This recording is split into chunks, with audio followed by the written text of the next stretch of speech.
afternoon. My name is Charlotte Marie Amundson, and I was born right here in Ephraim on January 22nd, 1865. My parents were born in Norway. Hans Jorgen Amundson and Anna Helena Matheson daughter came to America in 1853.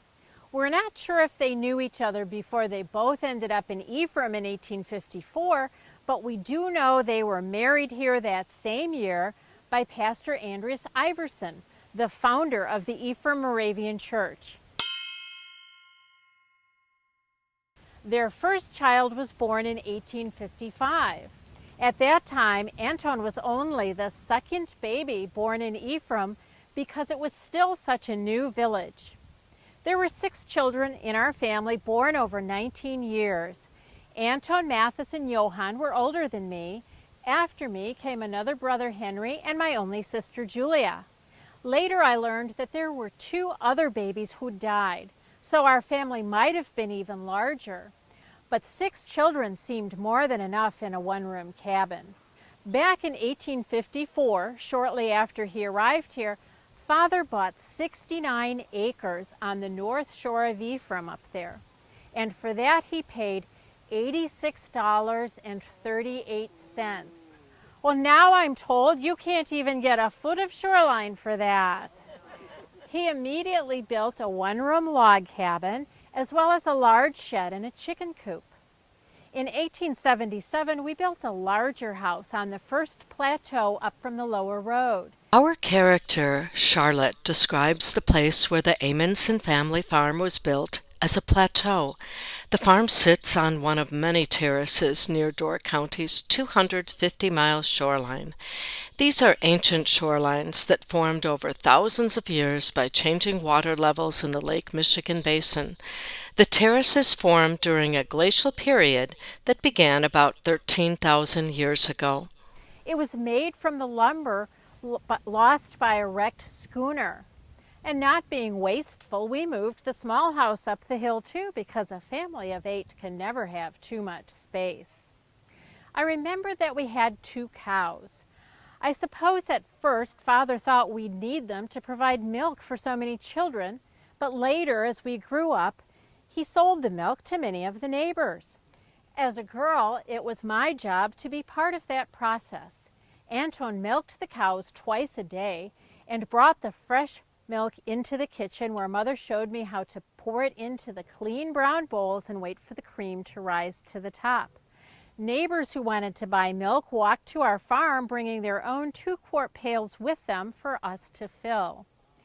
Julia and I usually did housework inside with Mother, while the boys worked outside with Father. Fabric for sewing was available at the Anderson store, but even though we didn't need to spin our own thread and weave our own cloth, we kept my mother's old spinning wheel that she'd brought with her from Norway.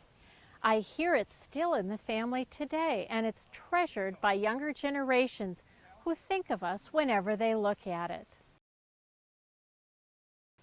In addition to farming, my brothers became expert fishermen, and we girls learned how to tend the garden and take care of the animals as well as any of the men, so that those chores would get done while they were out on the bay.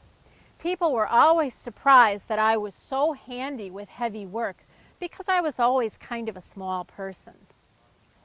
Wash day, though, was a whole other thing.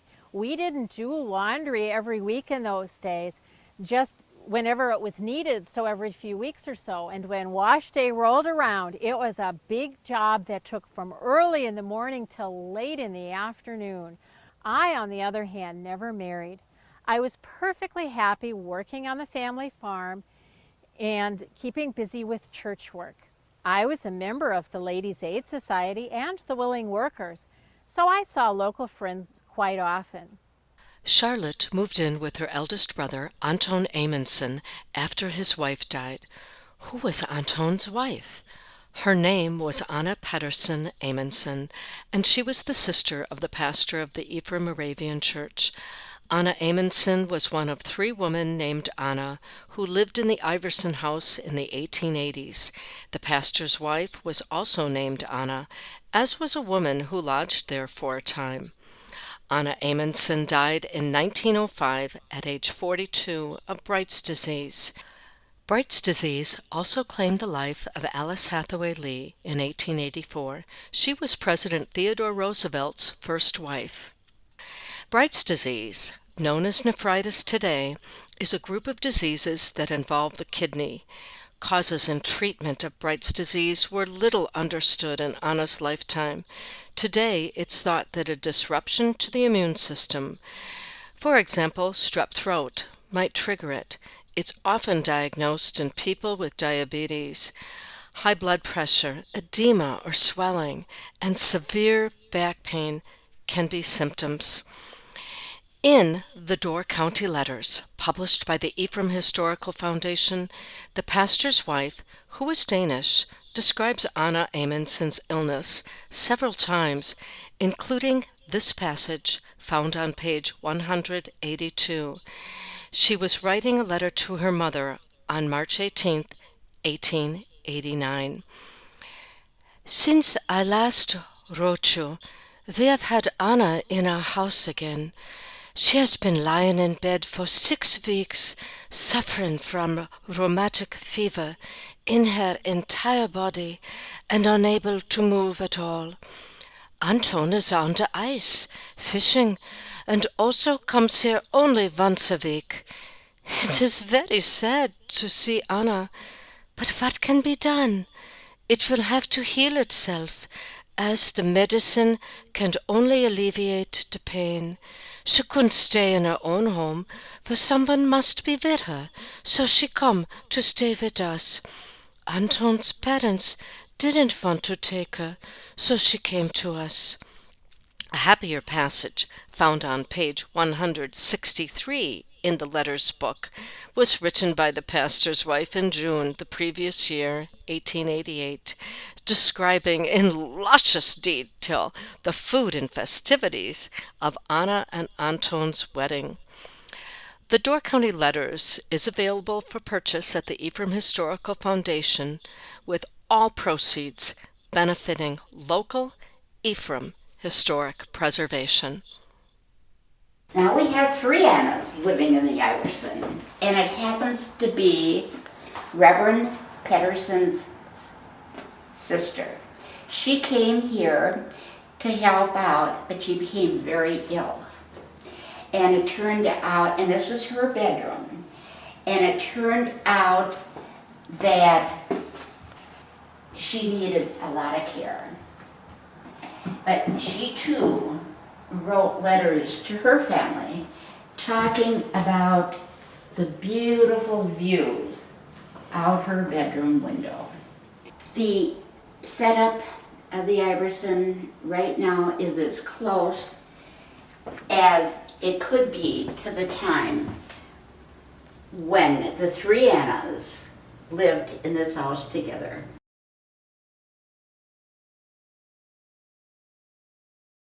After that, I moved in with Anton to keep house for him. We still had cows and continued to sell milk.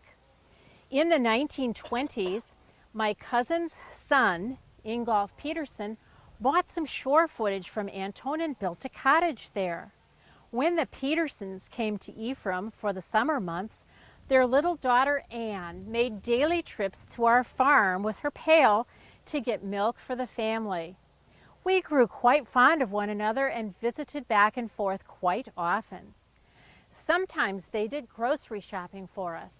It was only a mile or so from our farm to the store in town, and I could walk there easily.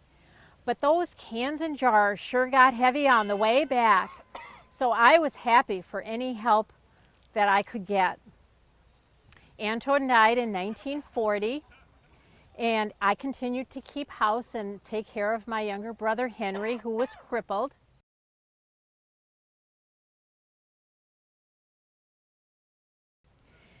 By the time I was in my 70s, I was having some health problems myself. There was something wrong with my neck. They called it a goiter, and I had asthma. Sometimes I went to Appleton to see Dr. Reeve. He was a summer resident in Ephraim and always quite kind to me. When I was in the last year of my life, I broke my arm, which was quite annoying. I knew I'd have to see the doctor.